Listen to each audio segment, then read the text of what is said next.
여러분, 우리가 아기 예수를 맞이하는 축제의 절기 강림절에 여러분들이 보신 대로 너무나 끔찍스러운 욕망과 분노와 또 신분 차별과 위선과 폭력이 여과 없이 폭발한 우리 사사기 말씀을 나누는 것이 제가 마음에 좀 부담이 되었습니다. 그래서 이 강림절인 것을 생각하면서 예수 그리스도의 말씀에서 시작하려고 합니다. 예수께서 이 모든 사사기에서 보이는 이 모든 죄악을 넘어서 인간의 연약함을 만져주셨다는 말씀을 살피면서 출발하려고 합니다. 그래서 말씀을 드리자면 이 사사기 오늘 같은 이런 말씀은 정말 예수님의 존재하심이 없다면 사람이 읽을 수도 없을 만큼 참혹한 말씀이라는 것을 우리가 알고 말씀을 대하게 됩니다. 그래서 오늘 말씀은 복음서에서 시작하려고 합니다. 누가복음 17장 11절로 19절 말씀을 보면요. 나환자 10명의 치유 기사가 나옵니다. 그런데 10명이 나왔는데 그 10명 중에 하나만 되돌아와서 예수께 엎드려서 감사하였습니다. 이 누가복음 17장 16절에 이렇게 말씀했습니다. 예수의 발 아래 엎드려 감사하니 그는 사마리아 사람이라 이렇게 말했습니다. 사회에서 차별받던 나환자인데다가 또 유대인들에게 차별받았던 사마리아 사람이었습니다. 신분 차별을 굉장히 많이 받은 사람입니다. 이 사람에게 엎드려 있는 이 사람에게 예수께서 말씀하였습니다. 누가복음 17장 19절에 일어나 가라 내 믿음이 너를 구원하였느니라. 그래서 이 나환자는 감사의 뜻으로 엎드렸습니다만 감사의 뜻으로 엎드렸는데 예수께서 일어나라고 돌봄의 말씀을 해주셨습니다. 일어나라라는 말이 그를 돌보는 말씀이었습니다. 엎드렸는데 예수 앞에 엎드렸는데 일어나라라고 하면서 돌봄의 말씀을 주셨습니다. 그래서 이 말씀은 그 참 사마리아인 나환자 그 사람에게는 영과 혼과 몸을 돌보는 말씀이었습니다. 그런데 여러분, 사사기 본문에 오늘 우리가 읽은 사사기 본문에 가장 결여된 것이 돌봄의 문제입니다. 그 누군가가 이 오늘 본문에 나오는 이 여인 레위인의 첩, 이 여자를 아무도 돌볼 마음이 없고 돌볼 수 있는 상황도 되지 않았습니다. 그래서 그 한가운데에 여러모로 그저 약자일 뿐인 레위인의 첩, 그 첩이라는 것도 사회적으로 약자 아니겠습니까? 레위인의 첩이 있었습니다. 너무나 오늘 본문 가슴 아픈 이야기입니다. 제가 오늘 예수님 앞에 나환자가 엎드려 있다는 이야기를 먼저 드렸지만 오늘 제가 말씀의 제목을 엎드러져 이렇게 붙였거든요. 제 마음대로 붙인 것이 아니고요. 오늘 우리가 읽은 본문 사사기 19장 26절 27절에 3번 엎드러져라는 말이 나옵니다. 저는 그래서 그 3번 엎드러져 그 말을 그대로 제목으로 제가 담았습니다. 그 말씀을 보면요.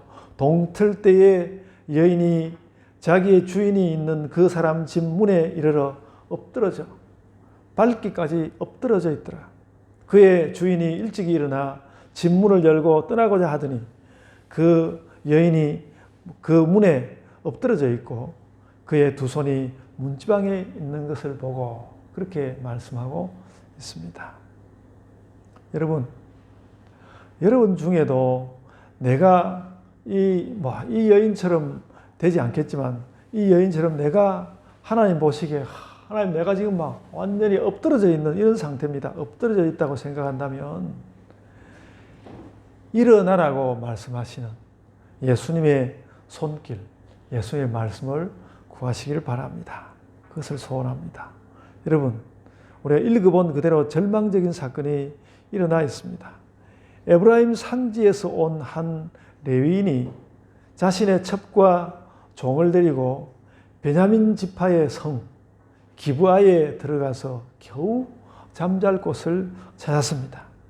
그래서 잠잘 곳을 찾아놓고 알고 보니까 그를 맞아주는 사람도 에브라임에서 기브아에 농사를 짓기 위해서 와 있는 그도 거류민이었습니다. 그도 좀 신분이 약간은 낮은 사람이라고 볼 수 있습니다. 같은 형제이긴 하지만. 그런데 이 약한 고리를 아는 불량배들이 이 레위인에게 해를 입히려고 왔습니다. 22절에 나온 말씀인데요. 그러자 이 거류민 집주인이 내 손님에게 그러지 말아라. 내 딸과 이 사람의 첩을 내가 내주겠다. 그렇게 말했습니다. 이 말도 정말 이상하고 아무리 첩이지만 남의 첩을 내주겠다 그렇게 말할 수 있을까 싶은데 이 말도 정말 이상하고 꺼림칙하지만 이 주인은 야간 그렇게 말하였습니다. 그러나 그래도 사태가 진정이 되지 않자 손님인 레위인이 이번에는 자기 첩을 끌어내서 불량배들에게 넘겨주었습니다. 붙잡아서 끌어내서 넘겨주었다고 하는 거 보면 이 첩이 원하지 않는데 내준 것입니다. 남편이란 자가 그를 고난과 그를 감정이라는 것을 가질 수 있는 것일까 싶습니다. 그래서 불량배들이 새벽 미명까지 그렇게 적어놨 27절 말씀인가 보면 말씀에 새벽 미명까지 이 여자를 25절이군요. 25절에 불량배들이 새벽 미명까지 이 여자를 욕보이고 놓아주었습니다. 여인은 밤새도록 새벽 미명까지니까 밤새도록 여러 불량배들에게 정말 성폭행을 당했습니다.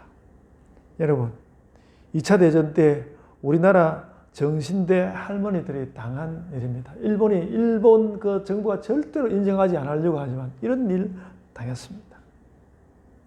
피가 거꾸로 솟는 일이고 그 어떤 사람의 아름다운 감정, 그 마음 가운데 있는 아름다운 감정 이런 것이 모두 박살나는 현장입니다. 그런데 이 형언할 수 없는 시달림 후에 돌아온 이 여인에게 아무도 돌봄을 제공하지 않았습니다. 자기가 공경에 처하는 것을 대신해서 첩을 내준 남편은 성경을 가만히 읽어보면 아마도 밝기까지 잠을 잔 것 같습니다. 잠을 잘 수 있을까? 잠을 잔 것 같습니다. 그게 딴 게 아니라 첩이라는 신분 차별 때문이거든요. 그러니까 어쨌든 아내를 그렇게 보내고 난 사람이 잠을 잘 수 있을까? 이것이 오늘 본문에서 사실 제일 놀라운 사실입니다. 27절을 보면 이렇게 기록되어 있습니다. 그의 주인이 일찍 일어나 집문을 열고 떠나고자 하더니 그랬습니다. 그래서 자기 여자가 어떻게 했는지 자기 아내의 소식과 관계없이 떠나려고 했다는 것으로 읽어집니다. 그런 신분 차별적이고 무정한 남편이요. 주인, 남편 혹은 주인. 그 남편에게라도 그 주인에게라도 기대야 하는 것이 이 여인의 처지였습니다. 이게 가슴 아픈 일이죠. 근데 그나마 그것조차도 기댈 수가 없었습니다. 그래서 기력이 없어서 엎드러지고 또 엎드러진 채로 두 손을 겨우, 그러니까 그 문지방에 손을 올려놓았다는 것이 얼마나 우리 마음을 슬프게 하는지 모릅니다. 두 손을 겨우 문지방에 올린 채로, 그러니까 조금만 더 힘이 있으면 기어 들어갔을 텐데 문지방에 손을 올린 채로 죽고 말았습니다. 물론 이렇게 엎드러지게 된 적극적인 원인은 불량배들이지만 이 장면에서는 엎드러진 이 여자를 일으켜줄 사람이 없었습니다. 당연히 그 집안에서 사람이 나와야 되는데 없었습니다.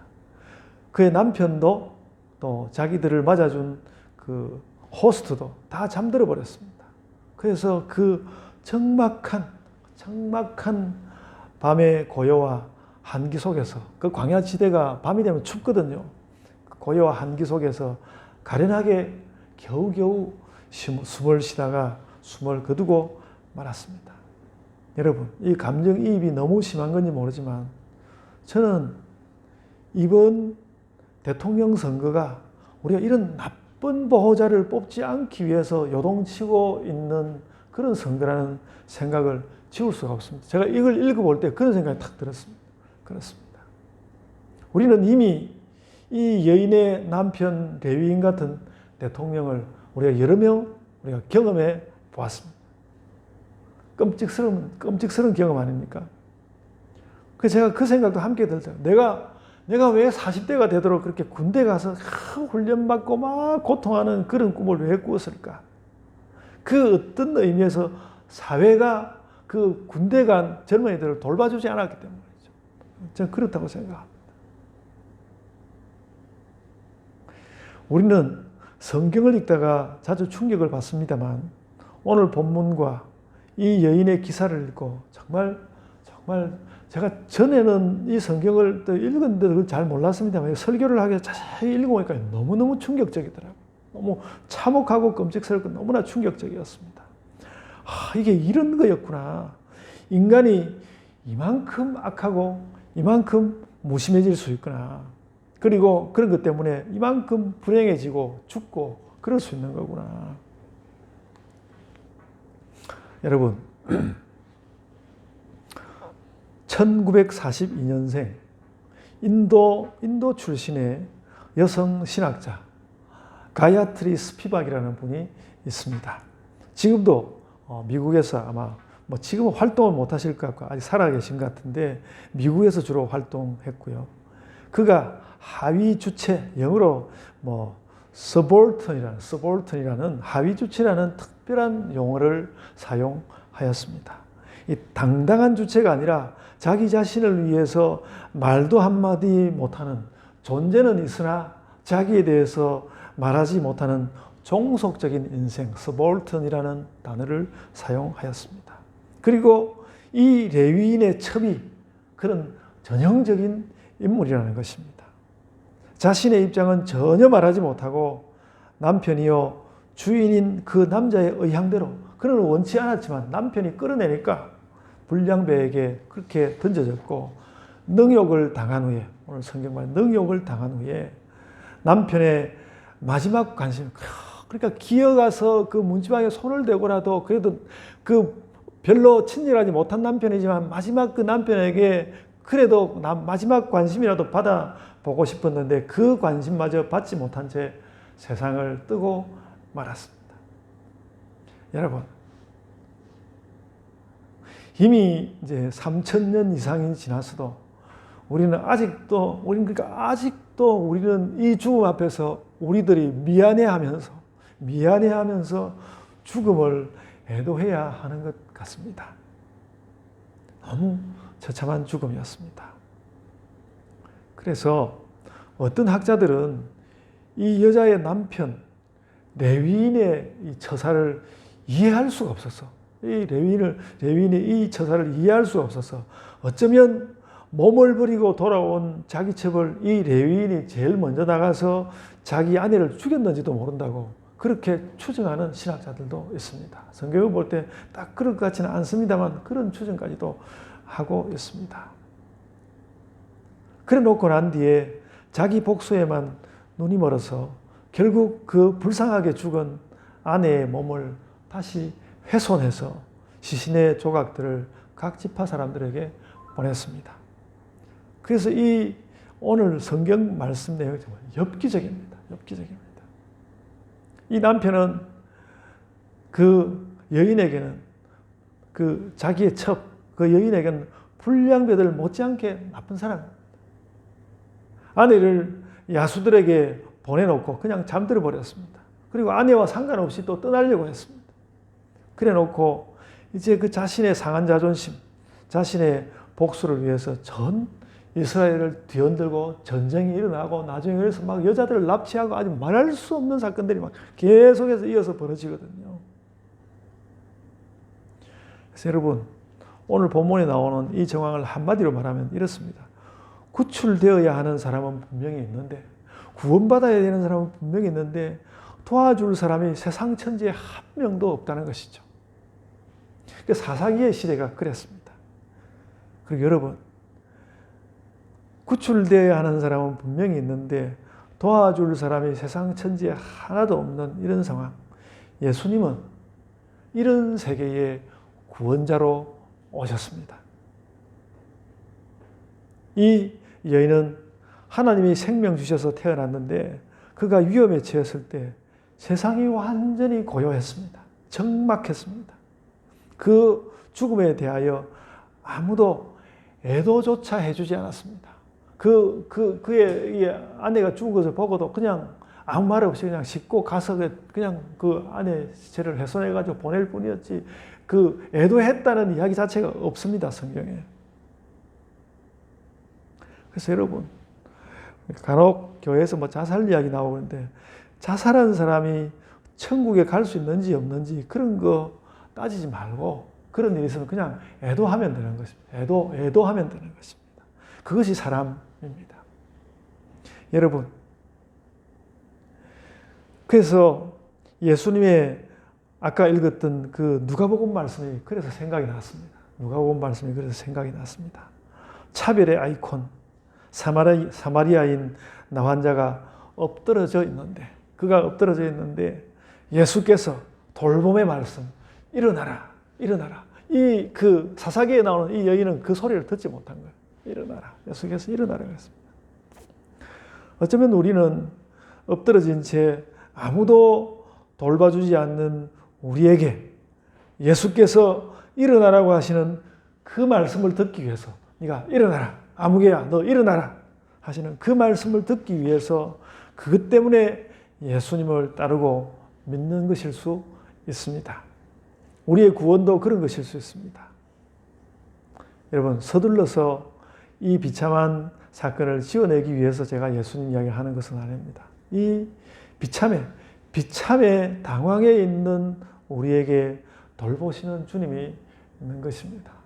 여러분, 제가 이제 나이가 60이 넘지 않았습니까? 그 이제 나이가 더 들면서 세상을 볼수록 세상이 어릴 때 꿈을 꾸면서 생각했던 세상보다 훨씬 더 비참하다는 걸 많이 느껴요. 굉장히 세상이 비참한 곳입니다. 굉장히 비참한 곳인데 예수께서 그런 우리에게 오셔가지고 우리에게 자꾸 우리가 비참한 마음을 품을 때마다 일어나라, 일어나라. 그렇게 말씀하시는 거죠. 하여간 여러분, 저는 모르겠습니다. 이번에 대통령 선거를 보면서도 너무 그 선거를 보면서 비참한 마음이 너무 많이 드는 거예요. 우리가 이런 사람 돌봄을 받아야 되는 건가? 너무 비참한 마음이 많이 드는데 오늘 예수께서 이 사마리아인 나환자에게 일어나라고 하시는 그 말씀에 좀 크게 위로를 받습니다. 세상의 비참은 끝이 없지만 우리에게는 예수님의 돌봄이 있습니다. 제가 예수님의 십자가와 섬김에 대하여서 제가 자주 말씀하지 않았습니까? 예수님의 십자가와 섬김. 예수님의 그 섬김과 십자가는 바로 이 하위 주체, 스볼튼, 이 하위 주체를 향하고 있습니다. 우리가 보는 그대로 사마리아인 나환자, 그리고 레위인의 첩, 아무도 돌봐주지 않는 그런 사람을 향하고 있지 않습니까?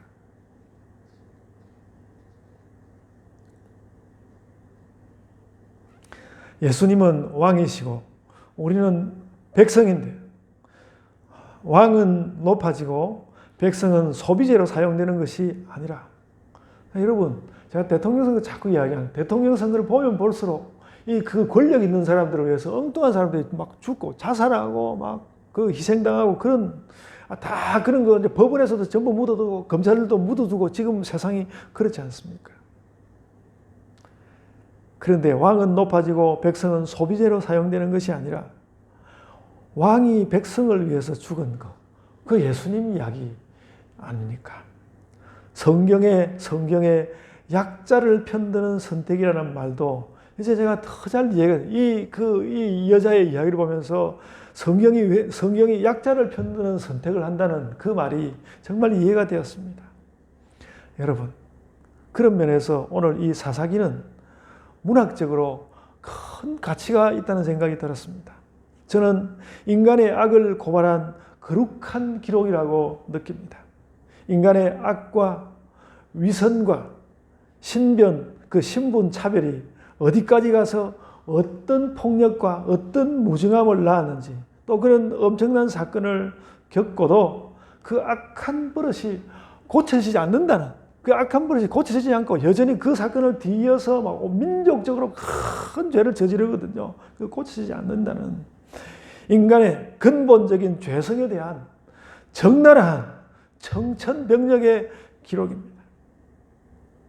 그리고 복음서는, 예수님 복음서는 바로 그 문제에 답하고 있는 것입니다. 너희는 너희 십자가를 지고 나를 따라오라.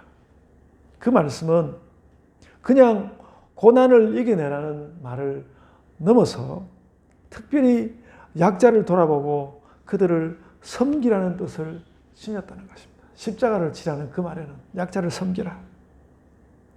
여러분, 예수님은 2000년 전에 이런 인권 문제를 건드린 것이, 예수님이 인권 문제를 건드린 것이 분명하다는 것을 우리는 기억해야 합니다. 예수님이 분명히 이 문제를 건드렸습니다. 그래서 성경은 저 3000년도 더 전에 일어난 사건을 통하여서 인권 문제를 오늘도 우리에게 고발하고 있는 것입니다. 그래서 그런 역사를 배경으로 예수님이 엄청나게 그 정말 잔혹스럽고 너무나 슬픈 그 역사 앞에서 예수께서 무슨 말씀을 하시는가 하면 일어나라. 그 말씀을 하시는 것입니다. 여러분, 그래서 오늘 이 말씀이 물론 여성 신학자이고 페미니즘 신학자입니다만 그가 이 문제를 들추어서 사회의 하위 주체 인권 문제다라고 고발하는 것을 우리가 진지하게 받아야 합니다. 오늘날은 보수교단이요, 이런 이야기, 무슨 인권 문제 이런 이야기를 못하게 하는, 왜 그런지 모르겠어요. 성경을 제일 잘 믿는다고 하는 보수교단들이 왜 인권 문제를 말을 못하게 하는지, 그게 이상한 일입니다. 뭔가 하나님을 믿는데 뭔가 잘못된 부분이 있는 것이죠. 여러분, 그러고 나서 성경의 일반적 주제로 눈을 돌려보면요, 사사기는 다시 한번 정말 일반적으로 말해서 죄라는 것에, 죄의 끔찍함을 고발하는 것입니다. 우리가 성경을 가만히 읽었을 때 보호받아야 하는 약자는 분명히 있는데 이 세상에 그를 보호해 줄 사람이 한 명도 없었다. 그것이 이 세상의 죄라는 것이죠. 이 죄를 우리가 어떻게 할 것입니까? 여러분, 그 죄된 모습을 우리가 내면에 가지고 있고 또 사람에 따라서는 조용히 혹은 악랄하게 그런 죄성을 발산하기도 합니다. 요즘 뉴스에 이런 가득하지 않습니까? 우리는 우리 스스로 혹은 또 나에게 가해지는 타인의 죄성을 피하기 위해서 우리는 어떻게 해야 하겠습니까? 일어나라고 말씀하시는 예수께 가야 되는 것이죠. 예수께 가야 돼요. 그 예수께 가서 나의 존재된 것이 무엇인지, 나의 나된 것이 무엇인지 배워서 그래가지고 우리가 성장하고 우리 스스로 그렇게 키워져야 하는 것이죠. 그래서 우리가 예수님을 믿는 것 아닙니까? 다시 한번 사사기를 문학이라고 표현할 때 특히 이 사사기 말미 부분 19장 이하의 이 말씀 아주 엽기적으로 느껴지고, 우리 지난번에 그 기생충이라는 영화가 엄청나게 그 주목을 받았는데 저는 그보다도 더한 것 같습니다. 이 사사기 19장 이하 말미에 있는 이 부분은 인간 죄의 리얼리티를 표현한 청천벽력의 기록입니다. 요즘 같으면 저 이거 노벨 문학상감이라고 생각합니다.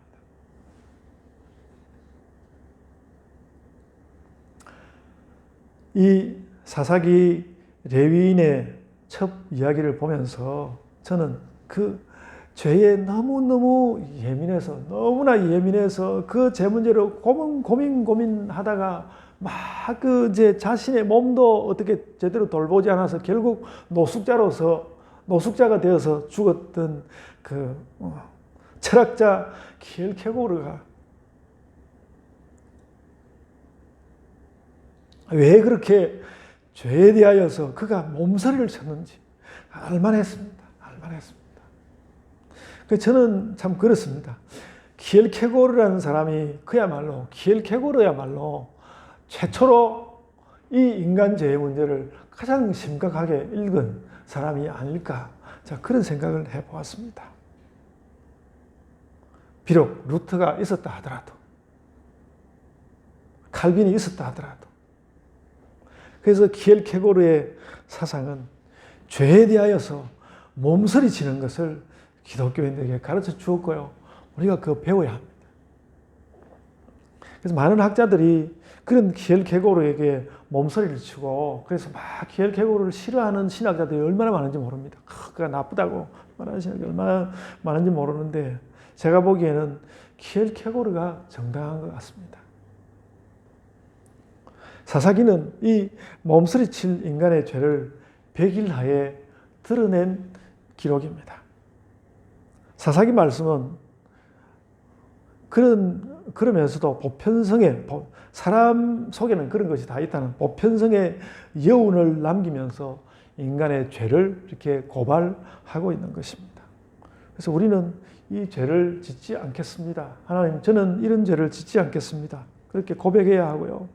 하나님, 저는 이런 죄를 멀리하면서 살겠습니다. 그렇게 고백해야 하고요. 그 죄의 한 가닥이라도 나에게 걸쳐져 있다면 주께서 제하여 주옵소서. 그래서 우리가 죄를 정말로 죄를 끔찍하게 생각할 줄 아는 그런 것을 오늘 말씀에서 배워야 하는 것입니다. 우리는 그런 고백을 가지고 하나님을 믿어야 하겠습니다. 그러면서 일어나라고 돌봄을 말씀하시는 예수님을 사모하며 살아야 하겠습니다. 그래서 이 말씀을 대하면서 제가 가지는 제 명백한 제 반성 하나는 그동안에 제가 성경에 대하여 충분히 주의를 기울이지 않았다는 이런 말씀이 있는데 이런 말씀을 하지 않고 바깥 사람들에게 뭐 인권 문제에 끌려다니고 이렇게 했던 건 너무 하나님 앞에 죄송스럽습니다. 더 명백히 성경 말씀에 나아가서 죄도 통렬히 깨닫고 은혜도 더 절실히 우리가 받아야 하겠습니다. 그리고 이해하는 것을 넘어서 뭔가 실행해야 할 것입니다. 그래서 제가 우선은 맨날 할 수 있는 그거여서 제가 약자들의 인권단체 엠네스티에 아주 적은 금액이지만 후원 약정을 또 해보았습니다. 이 엠네스티라는 말은요, I am Nest에서 그 I라는 나라는 말은 빼고 그냥 엠네스티라고 그러는데 이게 무슨 뜻인가 하면 나는 약자들의 피난처입니다. 나는 약자들의 피난처입니다. 그런 뜻입니다. 제가 한 10년쯤 전에 그 엠네스티가 했던 결정을 제가 기억하고 있는데요. 이 엠네스티는 특히 그 여성 문제, 윤락 여성, 직업 여성 문제 때문에 여러 사람들을 고발하고 그랬는데요.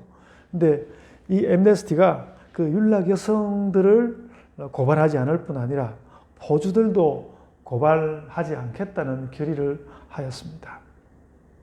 왜 그런가 하면 포주를 고발했더니 그 포주들이 고발당해서 어려워지는 모든 피해가 고스란히 그 여성들, 그 업계의 여성에게 다 돌아갔기 때문에 포주가 악한 줄은 알지만 그들을 고발하지는 않는다라는 원칙을 세운 거.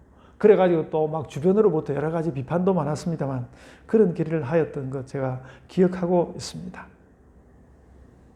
그러니까 피난처가 되고 돌봄을 제공하는 것은 어려운 일이라는 것이죠. 남들에게 나는 피난처입니다. 그렇게 말하는 것이 실은 매우 어려운 일이라는 것이죠. 그래서 제가 젊어서 이런 것을 더 절실하게 깨닫고 실천해야 했는데 잘못이다. 그런 반성을 하였습니다. 이런 주님의 십자가 부르심에 우리는 진심을 가지고 다가가야 합니다. 엠네스티는 물론 기독교인 단체는 아닙니다만은 저는 거기서도 예수께서 우리를 부르신다고 생각합니다.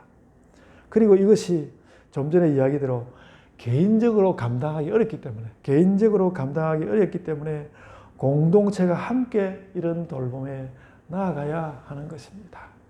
그래서 우리 교회 요즘 공부방 어린이들 조금 돌보고 있는 그런 것에 불과하지만은 뭔가 좀 더 세상이 더 어두운 곳에 우리 교회가 불을 비칠 수 있으면 좋겠습니다.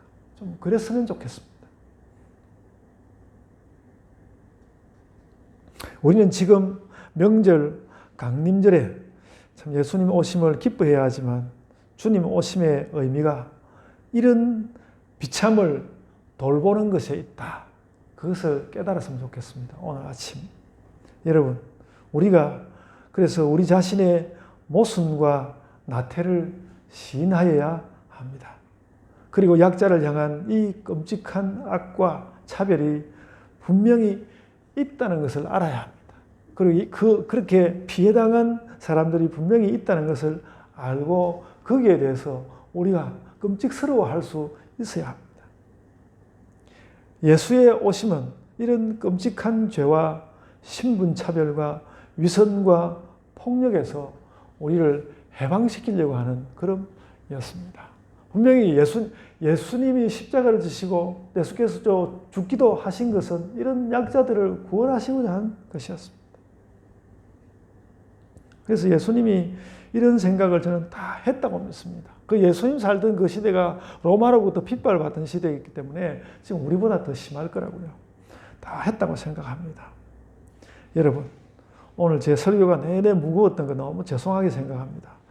너무 무거웠지만 우리 강림절은 이런 무거움을, 그러니까 죄가 이 정도로 무겁다. 사사기 오늘 그걸 보고 죄라는 것은 이렇게 엄청나고 끔찍스럽고 참혹스럽다. 이 정도로 무겁다는 것.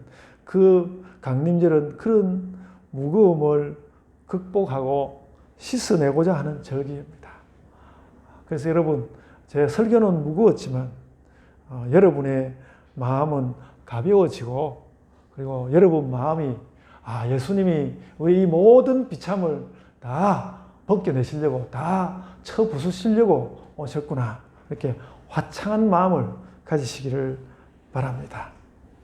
엎드러진 우리에게 일어나라고 말씀하시는 주님을 화창한 마음의 눈으로 바라보는 우리 온 예본교회 성도들 다 되시기를 바랍니다.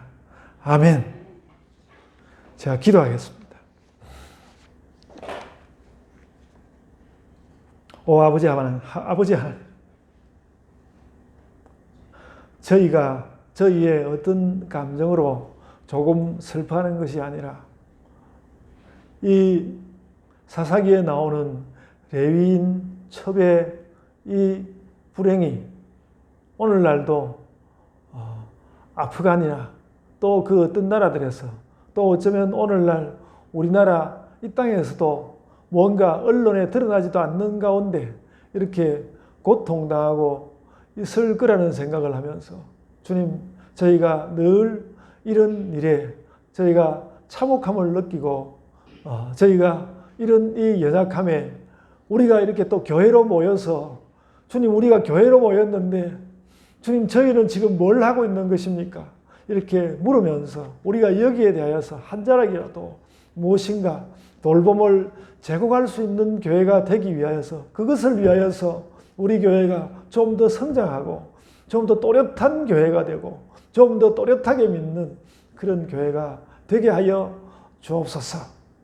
결심하고 주님 믿는 일에 힘쓰고 또 세상의 연약함에 눈물 흘릴 줄을 알고 힘이 필요한 곳에 선한 힘을 사용할 줄을 아는 그런 신자들이 되게 하여 주옵소서. 주님, 그러나 예수 그리스도께서 우리들이 그런 일에 처하는 것을 막으려고 오신 그 일을 알고 저희가 기뻐하고 예수 그리스도를 우리의 주 예수 그리스도를 저희가 아주 화창한 마음으로 맞이하기를 원하나이다. 오늘 이 시간 예수 그리스도여 저희 가운데 들어와 주셔서 저희의 마음이 주님 앞에서 화창하게 하여 주옵소서. 예수 그리스도를 정말로 기뻐하며 어린아이처럼 따라가는 우리 온 예본교회가 되게 하여 주옵소서. 감사하옵고 예수님 이름으로 기도드리옵나이다. 아멘.